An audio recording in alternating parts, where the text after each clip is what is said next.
Hi, welcome to this video. Thank you so much for being here with me today. We're going to talk about how I ship my orders for just $5.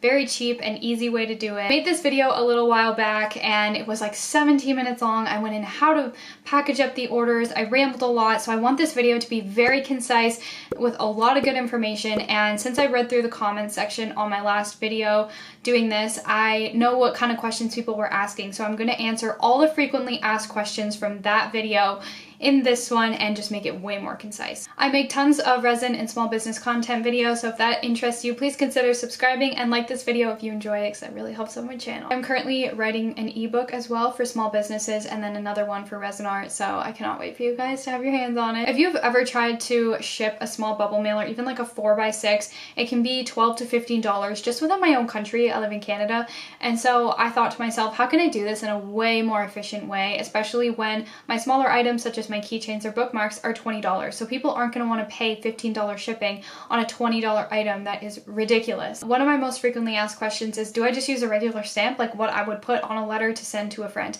Yes, that is what I use. However, you can also buy oversized stamps if your item is a little bit on the large side. So oversized stamps are also very cheap. You can just buy them at your local post office, and you can buy stamps at your local post office. Something that may be helpful is to get a scale. I have my Amazon storefront linked in the description below if you want access to my resin materials, my shipping supplies, my scale, all of that, the stuff I use. Because there is a limit to how heavy letter mail can be, you might have to send it as an oversized item. So if you have a scale in your home, it's very easy to just weigh it and make sure that it fits the criteria versus sending it out and it getting sent back to you, which I'm going to go over in a little bit. A scale is a great way to just make sure that you're sending all your items properly, whether they just need a regular stamp or an oversized stamp. Next question, do I need to fill out customs forms in order to send things through letter mail? No, you don't, which is also going to save you a lot of time. What stamps do I use? It depends where you're sending it. If I'm sending within my own country, Canada, I use a Canadian stamp. If I'm sending to California, for example, I will use a US stamp. So I have a Canadian one, a US one, and then I also have an international one. So I have shipped orders using this method to Paris, Australia, India, and for that I would use an international stamp. And I put this bubble mailer in my personal mail slot. Yes, that's what I do. I walk down to the end of my street where my mailbox is and I just put it in like I'm sending a letter to someone. This is also a great way to bypass any post office lines because you can just walk to your mailbox and put it in. It's very fast and efficient, and I also feel like I get my orders out faster that way. To a burning question that I'm sure you may have, is there tracking using this method? So no, there's not, and I'm going to go into the positives and negatives of both. I put an Instagram poll on my story saying, would you rather have free shipping and no tracking, or tracking but have to pay shipping? And most people answered no tracking, just because shipping has gotten so out of hand nowadays. If you use Canada Post like I do, it actually only tracks up until the US border, and then there's no tracking. And since I basically live in Toronto area, I'm very close to the US border, so you're probably only getting tracking right up in like the first day, and then once it reaches the border, there's no more tracking. So I just don't really see the point in it. However, somebody left me a comment and let me know that if you use like UPS or DHL, you can track over the border, so that's just something to keep in mind. What I would recommend is that if somebody wants tracking and they want to pay for shipping, they can handle that with you separately. If they want to PayPal, or I think there's Venmo, e-transfer you money, in order to give them tracking and pay for shipping that way, you can. I think you can put no tracking or tracking as an option on Etsy. Not sure how that works with free shipping and all that. So I just offer free shipping, and then I include the cost of materials like the stamp, the bubble mailers, the tissue paper, all of that in my total cost of the item. When you see $23, people are like, wow, all of that for a keychain, but I'm like, that's also including the shipping. With no tracking, you are running the risk of somebody not knowing where their item is. If you run a small business, you will know some people are very, very adamant on knowing where their items are, and they will spam you if they don't get it within the first few days of them ordering it. There are people like that out there. I think attention spans are shorter nowadays, and a lot of people are used to Amazon, and we are not Amazon shipping centers. We are just small businesses. So you do run the risk of somebody constantly asking for updates. But if somebody's going to be like that, I would just say you can kindly pay for tracking if you are going to be concerned about that. Or if you've already sent the order, you can say if you were concerned about where your item was, you could have paid for tracking.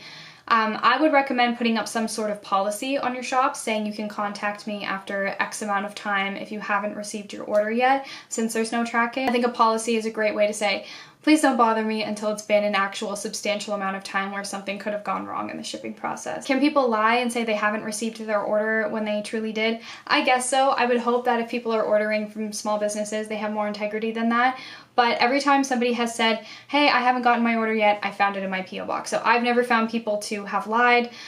You can make that policy to offer a refund or a free replacement, whatever you want to do for your store's personal policy.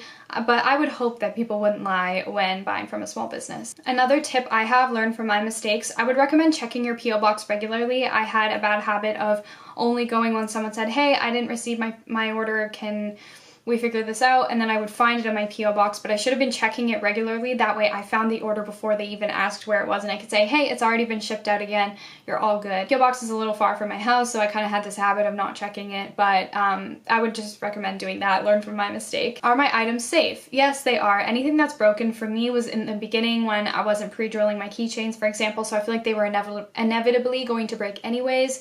I've never really had an issue with this. Maybe 1 or 2 things have broken from my immediate memory out of the hundreds of things I've sent. Because it's a bubble mailer, it's very well protected, they're pretty water resistant, and if you're packaging your things in tissue paper, making sure it's safe, then I don't see how anything's going to get super broken. Do you buy stamps? I buy all of my stamps at my local post office. Not sure if it's the same in all countries and provinces, but I just buy mine at the post office and make sure I stock up. There's another downside I want to include. I want to be super transparent in this video because I love this shipping method and I think it works great, but I want to make sure that you know the positives and negatives of each. So for my method, I do handwrite my addresses, and I know that that could be time consuming. I don't mind. I don't think it takes very long. Sometimes I just do it when I'm watching a show or listening to a podcast or something, but I do handwrite it because I think to print a label on Etsy you have to pay for it, and same with Canada Post. So you can do that, or you could always type it on your computer and print it out. Do I find the shipping with letter mail slower than shipping a package? No, I don't. I feel like everything gets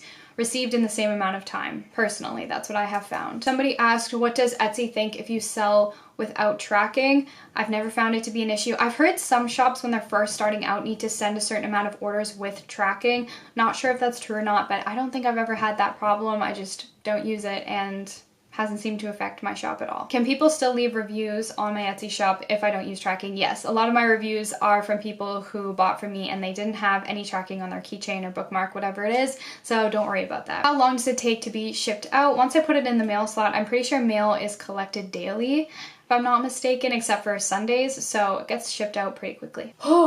I barely breathed in that video. I'm trying to make this quick and fast and just full of good information. If you liked this video, please give me a thumbs up because it helps out my channel, and subscribe if you're new and would like to stick around. I would love to have you here. I have such a beautiful community of people. I know I watch a lot of YouTubers and I never leave comments, so if you have never left me a comment and you watch my videos, leave me a little red heart. If you made it to the end of this video and you've never commented before, or if you have commented before and you just made it to the end, leave me a heart. I want to see who's watching because it makes me really happy. All of the links to my TikTok and other social media pages will be down below where I post more frequently. And of course, the link to my Amazon storefront is there, and it really helps me out when you shop through my links.